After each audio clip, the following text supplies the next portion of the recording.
사용 설명서. 도넛형 인간들을 위한 문장 레시피. 사랑을 주고 받았던 사람이라는 뜻이 아니라 사랑을 주고 받으려고 노력했던 사람이라는 의미에 더 가까워서, 그거에 실패해도 되는데 실패하더라도 안타까운 일이지만 어쩔 수 없지만 그래 보려고 노력했던 사람에 대한 가치? 맞아요. 그거의 노력의 가치는 되게 중요하다고 생각을 해요. 그래서 여기에서 그냥 제가 읽을 땐 단순하게는 이거 왜 하필 또 이혼하고 이런 얘기라고 좀 그렇긴 했지만, 그럼에도 의지를 갖고 있는 이 사노유코라는 사람이 되게 많이 사실 건강한 사람이구나라는 생각도 좀 했어요. 그리고 여기서 말하는 일본이 지금의 약간 한국 같다는 생각도 좀 들긴 했어요. 여기서는 한국에서 뭐 유지하는 게 뭐 어렵지 않다면 이런 얘기를 했는데, 이게 사실 좀 시대하고는 좀 안 맞는 말이긴 하다고 생각을 하긴 했거든요. 이게 너무 딱 그 가정이라는 단어가 실제로 요즘 우리가 아까 지적해주신 것처럼 잘 화제에 올리지 않는 주제이긴 한 것 같아요. 그 단어 자체가.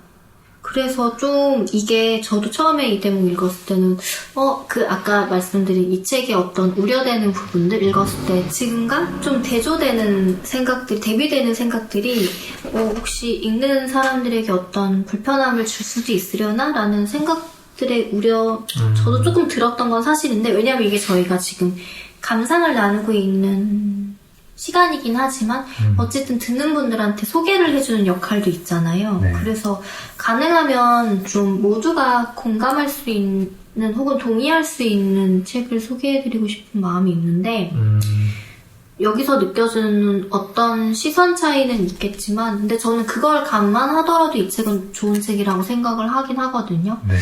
그리고 오히려 그렇게 얘기를 해주시니까 이 건전한 가정이라는 낡은 단어 같은 거를 자기 지금의 기준에 맞게 해석해도 충분히 가능한 문장이고, 제가 여기서 미덕으로 봤던 거는 사노유코가 노력하는 사람이라는 거? 저는 그 약간 그냥 자격이라는 말로 생각을 하긴 했었거든요. 그 자학을 하자면 그 자격이 없는 저와 그 자격이 있는 사람과에 대한 구분을 좀 짓긴 했었는데, 그 자격이 너는 자격이 없는 사람이 이런 의미가 아니라 그 최소한의 자격을 가진 사람이라는 생각이 좀 들긴 했어요.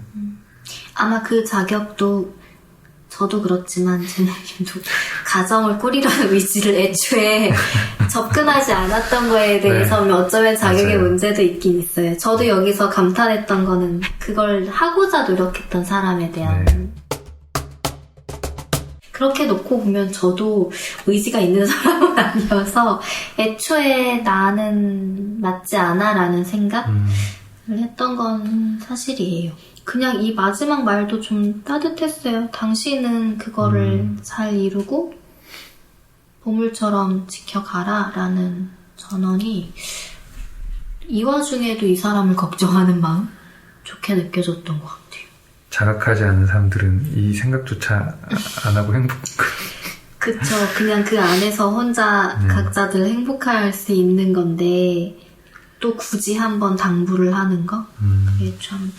어쨌든 이 책의 정말 큰 미덕은 누군가에 대한 한결같은 애정을 엿볼 수 있는 거? 제가 다음으로 고른 대목은 170쪽이거든요. 갑자기 막바지로 가긴 했는데 순서상 제가 먼저 소개를 해드리겠습니다. 1997년 10월 7일 팩스. 마음을 놓았습니다. 나이 들어가면서 출세하는 사람은 좀처럼 죽지 않아요. 훌륭한 사람은 멀리서 빛나는 별입니다. 저는 땅바닥에 핀 작은 꽃을 보고 오늘도 살아있어서 다행이라고 생각하면서 검소하게 살고 있습니다. 너무 심하게 알아서 저는 놀랄 만큼 착한 사람이 되어 부처님처럼 되었습니다. 사람이 너무 착하면 요절한다고 합니다. 부디 건강하시고 더욱 나라를 위해 일하세요. 바쁘신데 죄송했습니다. 일본은 썩은 생선입니다. 일본 사람이 너무 싫어요. 부처님이 그런 말을 할까요? 정말 몸 조심조심 하세요. 네, 이거를 고른 거는 사실 별 내용이 아니잖아요. 근데 이 책을 다 읽고 나면 이게 끝에서 두 번째 편지거든요. 네. 이 다음 편지가 이게 97년 편지이고 팩스이고 그 다음이 2005년 마지막 편지거든요. 근데 그 사이에 어떤 말을 주고받았는지 저희는 알 수 없지만 사실 이때도 암투병이 암이 이제 심하게 진행이 되고 있어서 계속 투병 중이었던 때인데 어떤 당부를 하는 마음도 좀 슬펐고 바쁘신데 죄송했습니다라는 말도 너무 슬펐고 계속 어느 순간부터 사실 이 책에 죽음에 대한 얘기도 많이 나와요. 그 대목도 골랐다가 빼긴 했는데 어린 시절에 겪었던 자기가 좋아했던 남자아이의 좀 느닷없는 죽음이라던가 오빠의 죽음이라던가 그런 죽음에 대한 얘기도 나오고 자꾸 최정호 씨가 죽으면 이거 할 거예요 라던가 이제 다니카 슌타로랑 한창 사이가 좋을 때 최정호 씨가 선물해준 되게 예쁜 한지노트가 있었는데 자기가 그거를 꼭 다니카 슌타로 장례식 때 방명록으로 쓰겠다라는 농을 하거나 아니면 당신도 꼭 와서 방명록을 써주면 좋겠다. 그리고 혹은 나는 당신보다 하루 더 살아서 당신의 마지막을 꼭 보겠다. 뭐 이런 말, 죽음에 대한 얘기가 되게 많이 나와요. 그리고 하필이면 이 암 발병 전에 막 그런 농담을 해요. 미인은 방명이라니까 자기는 오래 살 것 같지 않다. 뭐 이런 농담을 하는데 그리고 여기서 얘기하는 것처럼 나이 들어가면서 출세한 사람은 좀처럼 죽지 않는다. 그건 이제 당신이란 얘기잖아요. 그리고 그런 만큼 당신이 잘 되면 좋겠고 그 말은 좀 오래 살길 바란다는 말 같고 그 말을 너무 이쁘게 하는 것 같아요. 네, 모든 마음이 다 담겨 있어요. 그리고 자기 너무 착한 사람 됐는데 근데 그 사람이 너무 착하면 요절한데 그러니까 내가 지금 요절할 것 같은데 사실은 그 마음이잖아요. 이거 나 착하기 때문이야 라는 어떤 이 와중에 또 위트를 잃지 않으려는 것도 좀 있고 그러니까 되게 짧고 별 얘기가 없는 편지인데 팩스인데 그냥 여기가 뭔가 마지막에 대한 예감이나 그런 것들이 그러면서도 마지막에 자기 부처처럼 됐는데 라고 했지만 일본 사람 너무 싫다 막 이런 얘기하면서 부처님이 그런 말 할까요? 라는 그러니까 여전히 자기다움을 잃지 않으면서도 그런 성숙한 것들이 느껴져서 그냥 좋은 문장 되게 많았는데 다른 대목에도 이 편지를 좀 뽑고 싶긴 하더라고요.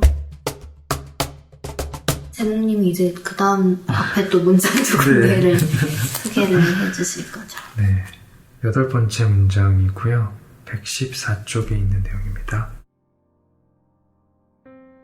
톨스토이 안나 카레니나 서두의 행복한 가정은 다 비슷비슷하게 행복하지만 불행한 가정은 가정마다 각기 불행하다 라는 문장이 있지요. 하지만 저는 지금 행복한 가정을 보면 동물원의 고릴라를 본 것처럼 놀랍니다. 행복한 가족은 저럴 때 벼룩을 잡고 저런 식으로 엉덩이를 긁나 보다. 누워서 코를 고네. 저는 이제 고릴라와 같은 부류에 속하지 않고 고릴라를 보고 놀라는 인종이 되었습니다. 카라얀이 일본에도 왔어요. 미스터 최가 늙었다고 한탄한 죄왕이 텔레비전에 나왔습니다. 카메라맨은 카라얀을 눈뜨고 볼 수 없었나 봐요. 연주하는 동안에 카메라는 오케스트라 악기나 카라얀의 손만을 촬영했고 신문은 이를 비난했습니다. 미스터 최, 늙는다는 것은 비참한 일일까요? 그는 예전에 지나치게 아름다웠을 뿐이에요. 제가 베를린에서 본 카라얀은 엘레강스가 남자에게만 있다는 사실을 가르쳐 주었습니다. 그리고 세련된 사람이 야생동물과 비슷하다는 점도 알려주었습니다. 저는 이전에는 아름다웠던 비참한 동물을 구석구석 살펴보고 싶어요. 미스터 최, 당신은 늙는 것을 걱정하지 않으셔도 돼요. 카라야는 지나치게 아름다웠을 뿐이에요. 아름답지 않았던 젊은이가 종종 훌륭한 노인이 됩니다.